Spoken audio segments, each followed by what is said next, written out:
शुक्लां ब्रह्म विचारसार परमामाद्यां जगद्व्यापिनीं वीणा पुस्तकधारिणीं अपयदां जाड्यान्धकारापहां हस्ते स्फाटिकमालिकां विदधतीं पद्मासने संस्थितां वन्दे तां परमेश्वरीं भगवतीं बुद्धिप्रदां शारदां। श्री महागणाधिपतये नमः। श्री महासरस्वत्यै नमः। శ్రీ గురుభ్యో నమః. దేవగురువు అయినటువంటి బృహస్పతి 2 జూన్ 2026 రోజున ఉచ్చస్థానమైనటువంటి కర్కాటక రాశిలోకి ప్రవేశించడం జరిగింది. 31 అక్టోబర్ 2026 వరకు కర్కాటక రాశిలో సంచరిస్తున్నాడు. తదనంతరం అతిచార రీత్యా సింహరాశిలోకి ప్రవేశించి 24 జనవరి 2027 వరకు సింహరాశిలో ఉంటూ తదనంతరం మళ్ళీ వక్రరీత్యా కర్కాటక రాశిలోకి వస్తున్నాడు. అది 26 జూన్ 2027 వరకు మళ్ళీ కర్కాటక రాశిలో ఉంటున్నాడు. ఈ విధంగా ఉచ్చస్థుడైనటువంటి ఆ గురువు యొక్క సంచారము ఈ విధంగా ఉంది ఈ సంవత్సరం. అయితే గురువు సాధారణంగా ఉచ్చ స్థానంలో సంచరిస్తున్నటువంటి సమయంలో అందరికీ కూడాను ఒక శుభ ఫలితాలను ఇవ్వాలి అనేటువంటి ఒక దృక్పథంలో కోణంలో ఉంటాడు. అందరినీ కూడాను ఆదుకోవడానికి, అందరికీ మంచి చేయడానికి, అందరి మనస్సు లోపల కూడాను ధార్మికమైనటువంటి కార్యాలు చేసేటువంటి ఒక తత్వాన్ని డెవలప్ చేసే సంచారం అన్నమాట ఇది. అయితే ఇందులో కూడాను అందరికీ ఒకే రకమైనటువంటి ఫలితాలు ఉంటాయా అని అంటే ఉండవు.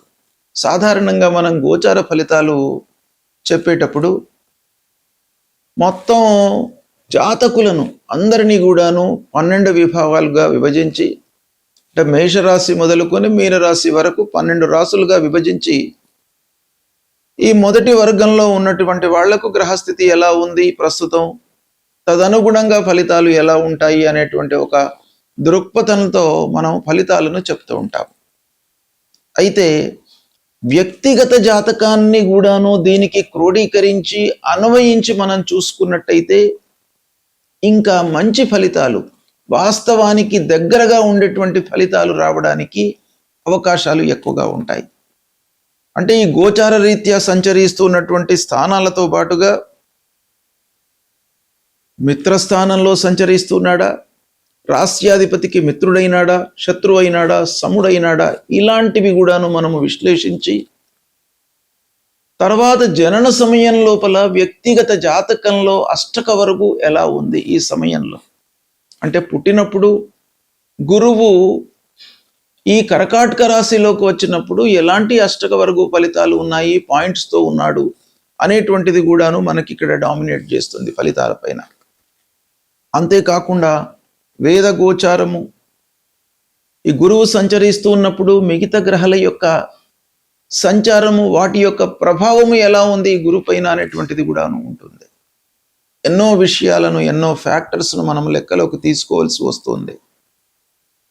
కాబట్టి సూక్ష్మంగా మనం ఫలితాలను చెప్పాలి అని అంటే వ్యక్తిగత జాతకాన్ని కూడాను మనము లెక్కలోకి తీసుకోవాల్సి వస్తుంది.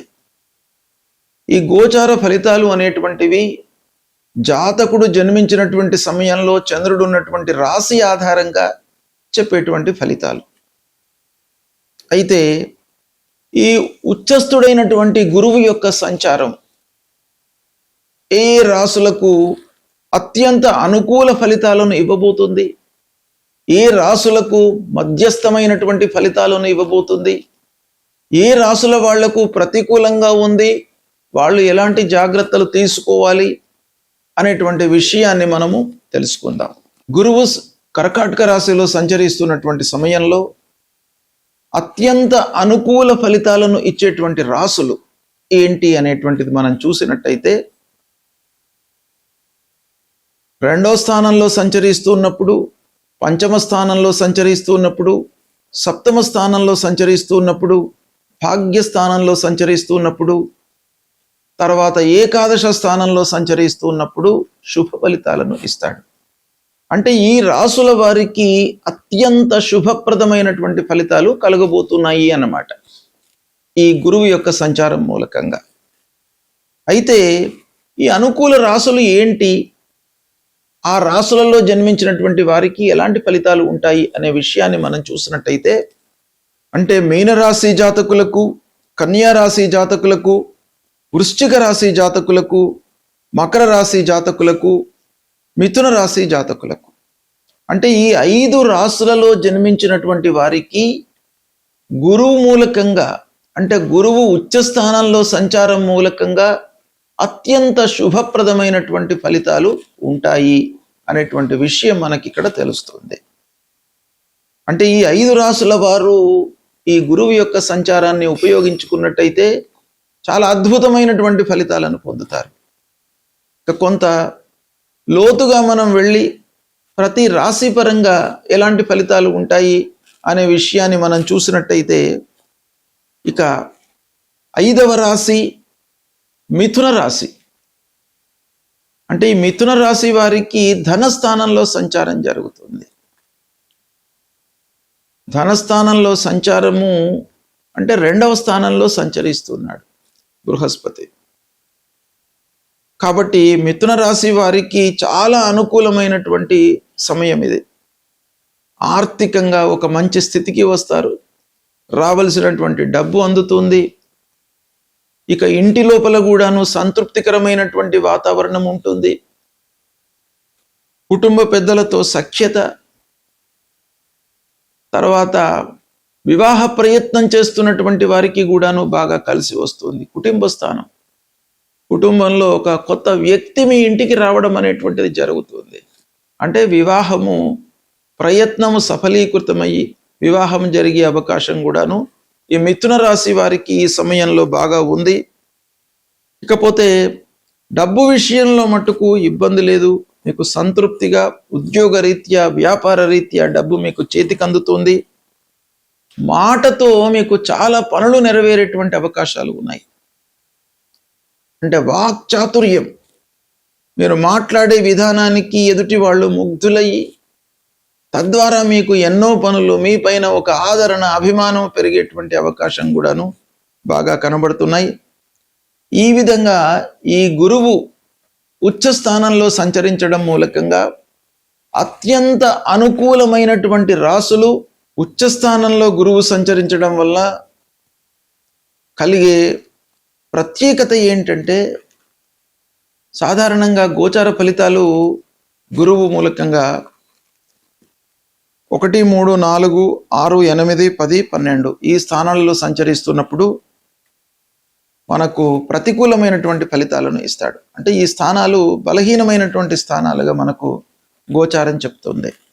అయితే ఇలాంటి స్థానాల్లో సంచరిస్తున్నప్పుడు గురువు ఉచ్చ స్థానంలో ఉండడం మూలకంగా మనకు కొన్ని మంచి ఫలితాలు చేకూరేటువంటి అవకాశాలు ఉన్నాయి. సాధారణంగా ఉచ్చ లోపల గురువు సంచరిస్తున్నటువంటి సమయంలో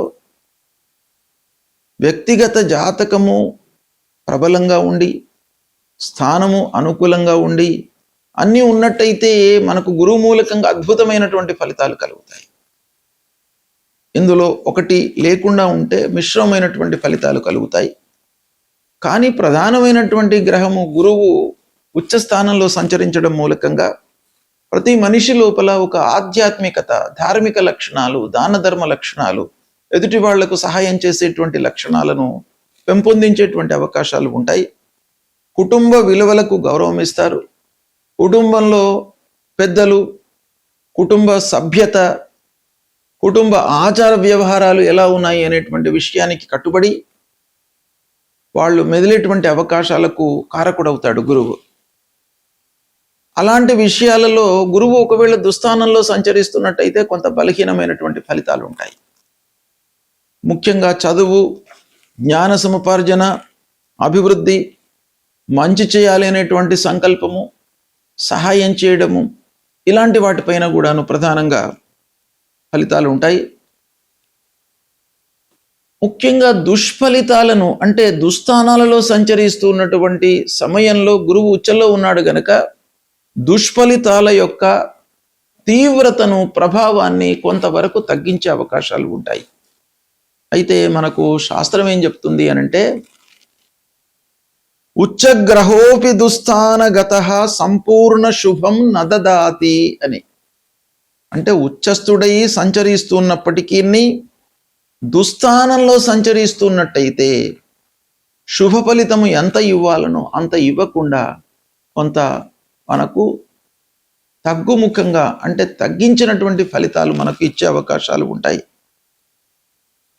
అంటే ఉచ్చస్థితిలో ఉన్న గ్రహమైనప్పటికీ అశుభ స్థానంలో సంచరిస్తున్నట్టయితే పూర్తి అశుభ ఫలితాలను ఇవ్వకుండా శుభ ఫలితాలను ఇవ్వకుండా మిశ్రమైనటువంటి ఫలితాలను ఇస్తూ కొంత దుష్ఫలితాలను తగ్గించేటువంటి అవకాశాలు ఉంటాయి.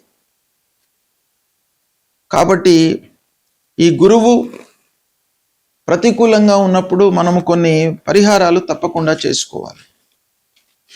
గురువు పరిహారము అనంటే ముఖ్యంగా గురువులను సందర్శించుకోవడము, దత్తాత్రేయ స్వామిని దర్శించుకోవడము, గురు చరిత్ర పారాయణం చేసుకోవడము, దక్షిణామూర్తి స్తోత్ర పారాయణం చేయడము, నిత్యము దేవాలయానికి వెళ్ళడము, ఇంటిలో స్నానానంతరము ఇంట్లో ఉన్నటువంటి దేవుడికి నమస్కారం చేసుకోవడము, దేవతార్చన చేయడము, పెద్దలను గౌరవించడము. ఇంట్లో తల్లిదండ్రులు ఉన్నట్టయితే మీరు స్నానం సంధ్యావందనం అన్ని చేసుకున్న తర్వాత పూజాది కార్యక్రమాలు చేసుకున్న తర్వాత పెద్దలకు నమస్కారం చేయడము, వాళ్ళను గౌరవించి నమస్కారం చేసి మీ పనిలోకి వెళ్ళినట్టయితే మీకు చాలా పనులు కలిసి వస్తాయి. వాళ్ళ యొక్క ఆశీర్వచనం ఉంటుంది కనుక తల్లిదండ్రులను దేవతలను మీరు పూజించండి, తప్పకుండా మీకు మంచి ఫలితాలు కలుగుతాయి. శుభం.